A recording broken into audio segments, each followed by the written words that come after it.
వల్ల పర్యావరణానికి మరియు మానవులకు అనేక ప్రమాదాలు ఉన్నాయి. మొదటిది జల కాలుష్యం. సముద్రాల్లో, నదుల్లో మరియు సరస్సుల్లో అనేక పెద్ద మొత్తంలో ప్లాస్టిక్ వ్యర్థాలు చేరి నీటిని కలుషితం చేస్తాయి. దీనివల్ల సముద్ర జీవరాశులు కూడా చనిపోతున్నాయి. ఎలాగంటే సముద్ర జీవరాశులు మనం పడేసే ప్లాస్టిక్ని ఆహారంగా భావించి వాటిని మింగి చనిపోతున్నాయి. తర్వాతది భూ కాలుష్యం. మనం పడేసే ప్లాస్టిక్ ఎక్కడంటే అక్కడ పడేయడం వలన అవి భూమిలో కరిగిపోకుండా ఉండిపోవడం వలన భూమి కలుషితం అవుతుంది. దీని ద్వారా భూగర్భ జలాలు కూడా నీటిని కలుషితం చేస్తాయి. తర్వాతది వాతావరణంలో మార్పు. దీని ద్వారా ప్లాస్టిక్ని కాల్చినప్పుడు వచ్చే పొగ వాతావరణంలో చేరి వాతావరణాన్ని ఉష్ణోగ్రతని పెంచుతుంది.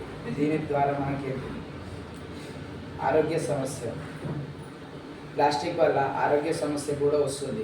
ఎలాగంటే ప్లాస్టిక్ని కాల్చినప్పుడు వచ్చే పొగ మనం పీల్చుకున్నప్పుడు మన ఊపిరితిత్తులకు హానికరంగా ఉంటుంది. దాని ద్వారా ఊపిరితిత్తుల క్యాన్సర్ వచ్చే కారకం కూడా ఉంది. దీని ద్వారా తర్వాతది ప్రాణ నష్టం. ప్లాస్టిక్ని మనం ఎక్కడంటే అక్కడ పడేయడం వల్ల జంతువులు వాటిని తిని అవి కూడా చనిపోవడం జరుగుతుంది. దీని ద్వారా మనకి ఏం తెలుస్తుందంటే ప్లాస్టిక్ చాలా వరకు మనకు హానికరంగా ఉంటుంది. కాబట్టి దీనిని నివారించాలంటే మనం ప్లాస్టిక్ సంచుల బదులుగా బట్ట సంచులు అలాగే అల్యూమినియం పాత్రలు అవన్నిటినీ యూజ్ చేయాలి. ఓకే, జై హింద్.